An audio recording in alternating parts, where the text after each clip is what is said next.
This has definitely got the Sunday that has the post-camp slump a little bit, and that's okay. All right. So, some of us, if you're like me, then maybe you can relate to this. But some of us feel like if we're going to be followers of Jesus, good followers of Jesus, then we should know all the answers, right? Like when people have questions for us, we should know those answers. And just in general about life, sometimes a natural human tendency is to think, I'm right. How many of you thought, like, with 100% confidence, I know I am right about this. And then you find out, like 10 minutes later, you were wrong. Someone Googles it, calls you out on the spot. Yeah, that's happened to me more times than I care to admit. But sometimes as followers of Jesus, we just think we have all the answers, right? Sometimes we think, I know what's right. Right? This was the issue that the Pharisees had when Jesus walked among them. We just think that we're right at times. And so I want you, tell me a time that maybe you thought that you were right about something, and turns out you were not. Anybody have something to share?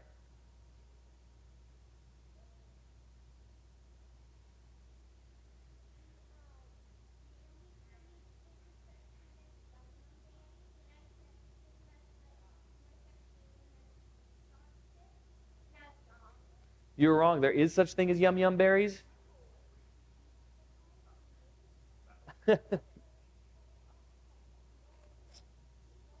Okay, how about this? What is something that you absolutely do know the answer to?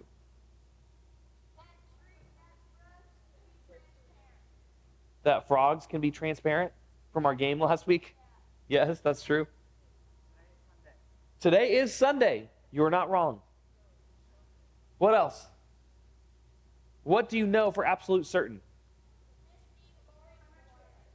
You are at church right now. Yes. What was that? Fish breathe oxygen through the water. Yes. So all things need oxygen to live. Can we say that? Is that true? Okay. 1 + 1 is 2. Yes. You're not adopted. Well, I said things you know for certain, Carter. I'm just kidding. I'm just kidding. What else? I am very tired. Yes. How many of you were at camp last week? And you are very tired. Yes. Infinity divided by 0 is what? 1. Infinity divided by 0 is 1. I can't process that right now.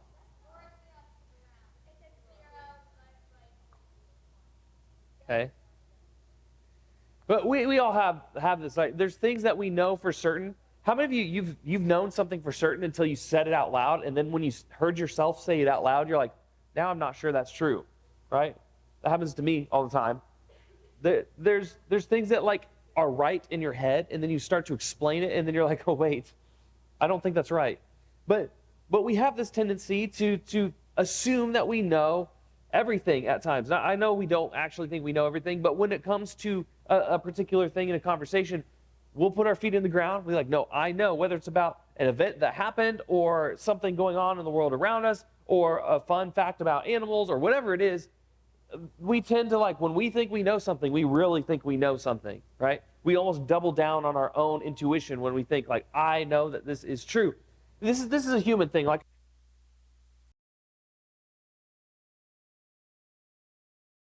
all right. So for many of us, when we're pretty sure that we have the answers, we don't respond with questions, do we? When we're certain that we have the answers, we just dig our feet in, we defend, we assume that we know everything, and we stop asking questions. Like, how many of you learned something, and then you thought that was it, and you don't need to learn any more about it because you already learned everything about it? Anybody, like, I remember thinking that about tons of stuff growing up, right? Fun fact, I thought I knew everything there was to know about Star Wars until I discovered YouTube, when that became a thing, and there was all these Star Wars YouTubers that were spitting facts that I knew nothing about with Star Wars. And I felt like I knew nothing about Star Wars after that. Like, but there's like a a learning curve where we feel like we get exposed to a little bit of something. We think, oh, I know all about that now. But it's before you hit that little hump on the growth curve where you realize, oh, you just don't know how much you don't know yet, right? And this is true about all areas of life, right? When we respond in ways as if we know that we're right, when we dig our feet in, it's the exact opposite of what God wants us to do when it comes to living with humility. Humility is a character trait that is often missing in our culture today. Most people don't live with a lot of humility. Most people think, well, I know the answers, or I know better than you at least, right? And we don't really live with a lot of humility. We live thinking that we know, we assume, we defend certain answers, certain things about life. And when we do this, we stop being curious. We stop wandering. We stop asking questions. We stop actually looking for more answers. One of the things I learned on early on was that you have to be a lifelong learner. Right? You will never be the expert if you think you're the expert. Most experts think they have far too much to learn still.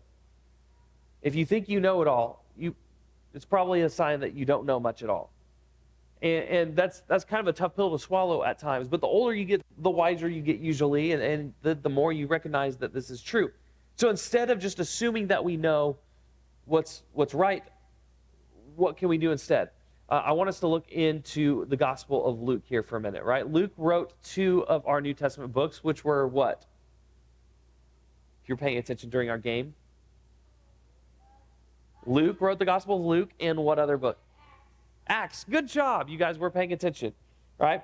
But today we're going to be in Luke, and he was writing, and this is, fun fact, the only gospel that talks about Jesus when Jesus was your age, when Jesus was a teenager. It says he was about 12 years old. So we got any 12-year-olds in here? Yeah. So this Luke is writing at a time when Jesus was your age, right? And so what happened was every year, Jews would go to Jerusalem to celebrate Passover, and so they were doing it. This would mean there's large crowds of people everywhere, and so then they do Passover, they celebrate, and then they start heading home.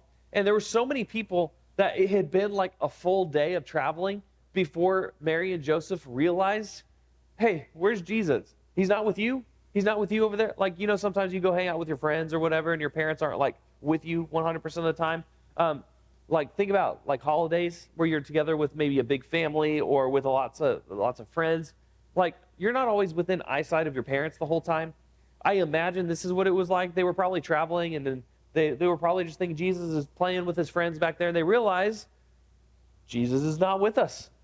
And so naturally, being responsible for God's only son, they start to freak out a little bit. And they're like, oh no, we have to find Jesus. And so they go and they start looking everywhere for Jesus. And then finally, they found him at the temple. And he was just hanging out with all the religious leaders. He was asking them questions, listening to their answers. He was teaching them, which was kind of nuts. But Luke tells us this about their conversation in chapter 2, starting in verse 48. He says, his parents didn't know what to think. Son, his mother said to him, why have you done this to us? Your father and I have been frantic, searching for you everywhere. You ever heard your parents say this? Why did you do that? We were losing our minds, right? We were frantic looking for you everywhere. But Jesus responds in this way. He says, well, why did you need to search? He asked. Didn't you know that I must be in my Father's house? But they didn't understand what he meant. So they left Jerusalem and headed back to Nazareth with Jesus this time. And it says this, Jesus grew in wisdom and stature and in favor with God and man. What's crazy is if anybody could have known everything, just assumed everything and defended their answers, it would have been Jesus, right? But you see that he goes to the temple and he's asking questions to the religious leaders. He's learning from them. If for nothing else, even if he knows answers that they don't, he's learning what they think. Right? There's a humility that goes with that. You can have confidence without being arrogant. Just like you can have humility just in by carrying out the conversation with others, instead of interrupting and saying, no, you're wrong, no, you're wrong, I know the answers, right? Which is a common response a lot of us have at times. And so it's crazy. And this goes on throughout Jesus' ministry. He asks people questions even though he knows the answer, because he lets them share their thoughts. It's an opportunity for him to connect. So Jesus grew in wisdom and stature and in favor with God and man. And here's what I want you to get out of this week is a party starter knows that there's always room to learn from others. There's always something to learn from others. The minute we assume we know everything or we know more than somebody else, and we just assume we don't need answers, we've stopped being a lifelong learner. We've stopped living with humility and grace. And sometimes, honestly, it's just easier to think inside our own box. It's easier to just not learn more because we think we've done the work already. Sometimes that's just easier. But what it does is it fractures relationships, it divides people, and it stops us from actually connecting, because if you've ever talked with somebody who's a know-it-all, they're not fun to be around. And so a party starter knows that there's always something to learn from others. And Jesus set that example for us. He showed us that we should be curious. We should be honest about what we do and don't know. We can look for answers. We can listen to the wisdom of others as we learn and grow, even as we change our minds, right? That's what a party starter is able to do. They're able to learn from others. And you and I will become the most well-rounded when we learn from others. This is why it's so important to go on missions trips where you're around people that you're not normally around. I'll never forget going out of the country and going to Mexico for the first time and being around a culture that I did not understand. It expanded my mind. It expanded my experiences, and expanded how much it helped me learn how much I don't know about other people.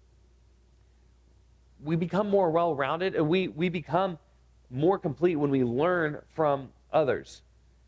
This is crazy. Jesus set this example all throughout his ministry, but this is what he says in Matthew chapter 7. He says, ask, and it will be given to you. Seek, and you will find. Knock, and the door will be opened to you. For everyone who asks receives. The one who seeks finds. And to the one who knocks, the door will be opened. Jesus was talking about this importance of humility. Humility is just, to put it simply, it's putting others first by giving up what you think you deserve. That's what humility is. And Jesus is talking, but what's crazy is he was talking with his disciples, right? They were asking him questions, and he responded by saying, hey, ultimately it's humility. If we seek answers through our curiosity and through our questions, we knock looking for wisdom, God promises that he'll give that to us. So what I would like to challenge you guys is this weekend, as you get back into the school year in a couple of weeks, and as you start to get back into some routines, is to, instead of just knowing or assuming or defending, I would encourage you to try ask, seek, knock instead. Right? Ask questions, seek answers. Right?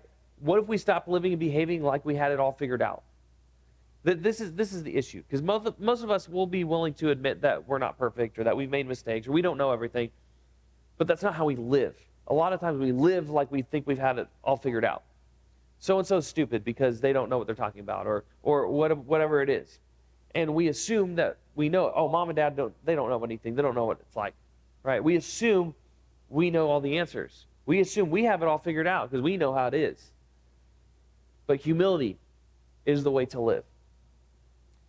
We should ask our questions when we are in any situation. Ask questions like, what can I learn from this? Right? Even if it was a bad experience, what can I learn from this? If it was a great experience, what can I learn from this? Right? What can I do differently because I don't know everything? Right? If we assume we don't know everything before we act, then we'll seek wise counsel. We'll look for better ways before we just do the first thing that comes to mind. What might I be getting wrong? Right? This is an excellent question. This is something that I have to do all the time when I prepare messages. Well, where might I be wrong? Where might I be getting things wrong in what I'm about to say? And I have to process that before I get up on a stage and actually say it, right? Where might I be wrong? This is something that we all should do in all of our conversations. What am I curious to know more about? Right? Who is someone I want to learn something new from? Where do I need to ask, seek, and knock for wisdom? Admitting that we don't know everything is the first step to living with humility and being a lifelong learner. The minute we think we have it all figured out, we will stop learning and we will stop growing. And God wants us, life is a journey. He wants us to constantly be growing and drawing nearer to him. And the more we draw near to him, the more we learn, the more we grow. And so this is an easy thing to understand, but it's very difficult to live out. So I'd encourage you guys this week to live with humility. Before you give your answer to anybody asking a question, stop and think through some of this. Filter it through, where might I be wrong? What can I learn? Think through those things before just assuming that we have it all figured out, right? When we live the full life that Jesus promised, we understand that there's always something new for us to learn from others. So let me pray, and I'll let you guys go to your small groups and finish out this discussion this week.